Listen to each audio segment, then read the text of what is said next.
বছর ঘুরলে বিধানসভা নির্বাচন হাতে কিন্তু এখনো বেশ কয়েক মাস বাকি, কিন্তু তার আগেই একেবারে নতুন দল ঘোষণা করে এবং তারই সঙ্গে ৮ জন নতুন প্রার্থীর নাম ঘোষণা করে রীতিমতো 2026-এর ভোটের দামামা বাজিয়ে দিলেন হুমায়ুন কবির। নতুন দল যেমন তিনি ঘোষণা করলেন, মমতা বন্দ্যোপাধ্যায়কে চ্যালেঞ্জ ছুড়ে দিয়েছেন। জনতা উন্নয়ন পার্টির মঞ্চ থেকেই ৮ জন প্রার্থীর নাম ঘোষণা করে দিয়েছেন। নিজে তিনি দাঁড়াবেন জোড়া আসনে রেজিনগর এবং বেলডাঙ্গা থেকে। 2094-এর মধ্যে কত আসনে তারা লড়বেন তা ভবিষ্যতে বলবেন। কি বললেন হুমায়ুন কবির গতকাল, দেখুন। বিধানসভা ৭০ রেজিনগর এবং ৭১ বেলডাঙ্গা দুটো থেকে আমি লড়াই করব এবং জিতবো ইনশাআল্লাহ। আমরা 294-এর মধ্যে কত সিটে লড়াই করব ভবিষ্যৎ সময় সে কথা বলে দেবে। আমি আজকের দিনে বাংলার মসনদে যারা আছে তাদেরকে ক্ষমতাচ্যুত করার উদ্দেশ্যে এবং যারা ক্ষমতায় আসতে চাচ্ছে তাদেরকেও ১০০ গণ্ডিতে আটকিয়ে রাখার উদ্দেশ্যে আমরা আগামী দিনে কতগুলো বিধানসভায় লড়াই করব, সময় কত আপনারা জানতে পারবেন। হুমায়ুন চাচা বুঝতে পেরেছে যে আমি সেই জায়গাতে দাঁড়ালে আমার হয়তো সেই জায়গাটা জিততে পারি, তো সেই জন্যই আমাকে সেই জায়গা দিয়েছে। আমি সোশ্যাল ওয়ার্ক করি প্রচুর। মানুষের উদ্দেশ্যে এটাই বলবো যে আমরা স্বাধীনতা মানে দেশে থাকি, তো আমরা চাই একত্র হয়ে থাকি, তো আমরা কোনো ধর্ম মানবো না, তো আমরা সবাই এক, তো মানুষ হিসাবে আমি সবার জন্য কাজ করতে চাই। হুমায়ুন কবিরের এই নতুন দল ঘোষণা নিয়ে অরূপ বিশ্বাস কি জানিয়েছেন দেখুন। মাফ করবেন, তৃণমূল মুখপাত্র অরূপ চক্রবর্তী কি জানিয়েছেন দেখুন। আরশোলার যদি শখ হয় আমি নিজে পাখি হব, তো ভারতবর্ষে গণতন্ত্র আছে। আরশোলার ইচ্ছে হয়েছে, ডানা গজিয়েছে, তাই পাখি হবে। দিনের শেষে আরশোলাই থাকে। আরশোলার জন্য ওষুধ হচ্ছে হিট। তো বাংলার মানুষ হিট স্প্রে করবে। বাংলার মানুষ সাম্প্রদায়িক আরশোলাদের পছন্দ করে না। বাংলার মানুষ ধর্মনিরপেক্ষতায় বিশ্বাস করে। এই বাংলার মাটি রবীন্দ্রনাথের মাটি। হুমায়ুনের যদি তৃণমূলের সাথে টাই আপ হয়, তাহলে সেই হুমায়ুন আহ্বান করছেন নওশাদ সিদ্দিকীদের, সেই হুমায়ুন আহ্বান করছেন মিমকে, আর শুভেন্দু অধিকারী ডায়লগ দিচ্ছে ভবানীপুর নাকি শুভেন্দু বুঝবেন আর মেটিয়া বুরুজ মিম আর নওশাদ বুঝবে। তাহলে বাংলার মানুষ 2 আর 2 4 করে বুঝতে পারছেন আর যে আসলে কাদের মদতে এইসব হচ্ছে। বিরোধী দলনেতা শুভেন্দু অধিকারী তিনি কি বলছেন দেখুন। আমরা তো চাই যে তারা সবাই মিলে পরিবর্তন করুক, আমরা সুশাসন বিকাশ দেব এবং নরেন্দ্র মোদীজির যে নীতিতে গোটা দেশ চলছে, সমস্ত উন্নয়নের কাজের শরিক বা সুযোগ সব ভারতবাসী পাচ্ছে। আমি ধন্যবাদ জানাবো যে মুর্শিদাবাদ, মালদা সহ একটা বড় অংশের মুসলিমদেরকে, যে তারা মমতা ব্যানার্জির মিথ্যাচারের ফাঁদে পা দেয়। সুপ্রভাত, দেখছেন এবিপি আনন্দ। আপনাদের সঙ্গে আমি সুচিস্মিতা। রেজিনগর ও বেলডাঙ্গা 2 কেন্দ্রেই লড়বেন তিনি। নতুন দল জনতা উন্নয়ন পার্টি গঠন করে ঘোষণা করলেন ভরতপুরের বিধায়ক হুমায়ুন কবির। প্রকাশ করলেন 10টি বিধানসভা কেন্দ্রের প্রার্থী তালিকাও। আর জানিয়ে আবার কটাক্ষ ছুড়ে দিয়েছে তৃণমূল ও বিজেপি। বাবরি মসজিদের শিলান্যাস নিয়ে অবস্থানে অনড় থাকায় হুমায়ুন কবিরকে সাসপেন্ড করে তৃণমূল। সোমবার সেই প্রস্তাবিত বাবরি মসজিদের জমির কাছে সভা করে নিজের নতুন দলকে ময়দানে নামালেন তিনি। সেই সঙ্গে ঘোষণা করে দিলেন বিধানসভা ভোটে নিজেই 2টি আসন থেকে লড়বেন তিনি। বিধানসভা ৭০ রেজিনগর এবং ৭১ বেলডাঙ্গা দুটো থেকে আমি লড়াই করব এবং জিতবো ইনশাআল্লাহ। কংগ্রেস ছেড়ে তৃণমূল, তারপর বিজেপি, তারপর আবার বিজেপি ছেড়ে তৃণমূল, আর এবার তৃণমূল থেকে সাসপেন্ড হয়ে নিজের নতুন দল নাম দিলেন জনতা উন্নয়ন পার্টি। একই সঙ্গে কার্যত চ্যালেঞ্জ ছুড়ে দেওয়ার ভঙ্গিতে বেলডাঙ্গার খাগড়ুপাড়া মোড়ে সভা থেকে নিজের দলের 10টি বিধানসভা কেন্দ্রের প্রার্থীর নাম ঘোষণা করে দিলেন হুমায়ুন কবির। আমরা 294-এর মধ্যে কত সিটে লড়াই করব ভবিষ্যৎ সময় সে কথা বলে দেবে।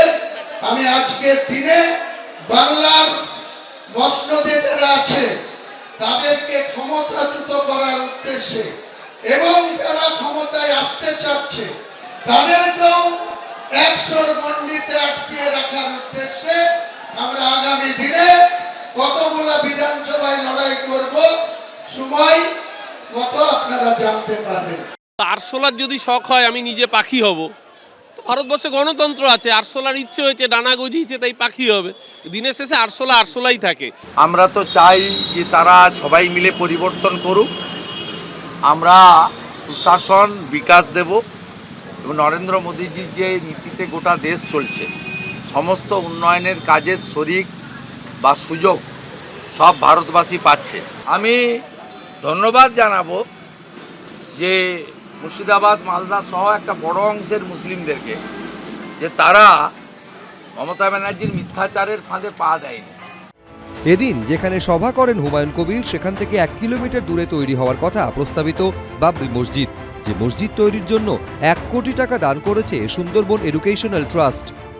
আমরা সুন্দরবন এডুকেশনাল ট্রাস্টের পক্ষ থেকে বাবরি মসজিদের জন্য আমরা 1 কোটি টাকা তো দেব আপাতত স্থির করেছি ট্রাস্টের থেকে। আরও যদি দরকার হয়, আমাদের যে হসপিটাল আছে, একটা হসপিটাল তৈরি করা আছে, সেটাকেও দেবো ওনাকে হসপিটাল করার জন্য।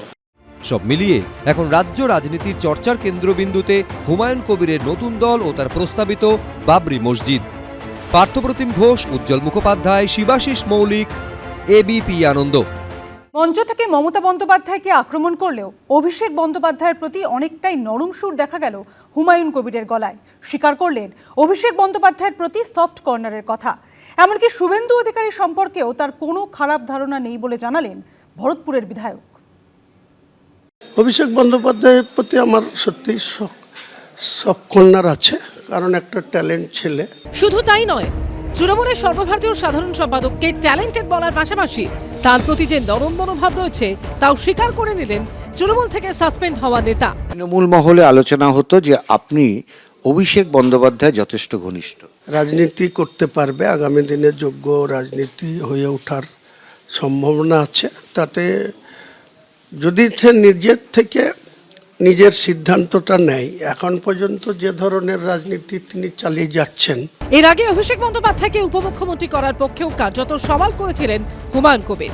ডাইরেক্ট সিএম না হলেও, নেত্রী সিএম থাকলেও ডেপুটি সিএম করে স্বরাষ্ট্র দপ্তরের দায়িত্ব অভিষেক বন্দ্যোপাধ্যায়ের হাতে দিলে সাংগঠনিক এবং প্রশাসনিক অভিষেক বন্দ্যোপাধ্যায় যে দক্ষতার পরিচয় রাখছেন, দলের পক্ষে আরও অনেক মঙ্গল হবে। এবার তৃণমূলকে আক্রমণ করেও অভিষেক বন্দ্যোপাধ্যায়কে সার্টিফিকেট দিয়ে জল্পনা জিইয়ে রাখলেন তৃণমূল থেকে সাসপেন্ডেড ভরতপুরের বিধায়ক। অভিষেক ট্যালেন্টেড, এ তো স্বাভাবিক। তো অভিষেক আমাদের দলের সাধারণ সম্পাদক, তাহলে উনি সেই দলটা ছাড়লেন কেন?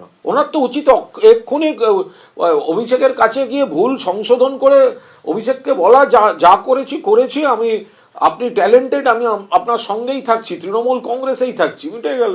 একইভাবে বিজেপিকে চ্যালেঞ্জ ছুড়েও শুভেন্দু অধিকারী সম্পর্কে কার্যত নরম মনোভাব নিয়েছেন হুমায়ুন। শুভেন্দু অধিকারী আত্মপান্ত একটা রাজনৈতিক ব্যক্তি। সে কখনো সাম্প্রদায়িক দলে গিয়ে কথাবার্তা দলের পক্ষে অনেক কিছু উল্টোপাল্টা বলছে, কিন্তু একজন একটা রাজনৈতিক পরিবারের সদস্য। তার সঙ্গে ব্যক্তিগতভাবে মেলামেশা করা যায় বা তার সঙ্গে কোনো বাজে ধারণা আমার নেই। তৃণমূল বিপদে পড়বে এটা নিয়ে অস্বীকার করার কোনো উপায় নেই, কারণ তৃণমূল কংগ্রেসের কাছ থেকে প্রতারিত মুসলিমরা সরে যাচ্ছে এবং তারা কোথাও নওশাদের হাত ধরছে, কোথাও হুমায়ুন সাহেবের কাছে যাচ্ছে। আমরা তো চাই যে তারা সবাই মিলে পরিবর্তন করুক, আমরা সুশাসন বিকাশ দেব। তৃণমূলে কঠোর, অভিষেক বন্দ্যোপাধ্যায়কে নিয়ে নরম। বিজেপিকে চ্যালেঞ্জ, শুভেন্দু অধিকারীকে সার্টিফিকেট। হুমায়ুন কবিরের আসল উদ্দেশ্য কি? প্রশ্ন থেকেই যাচ্ছে। উজ্জ্বল মুখোপাধ্যায়, শিবাশিস মৌলিক ও আশাবুল হোসেনের রিপোর্ট, এবিপি আনন্দ। এবিপি আনন্দ, এগিয়ে থাকে, এগিয়ে রাখে।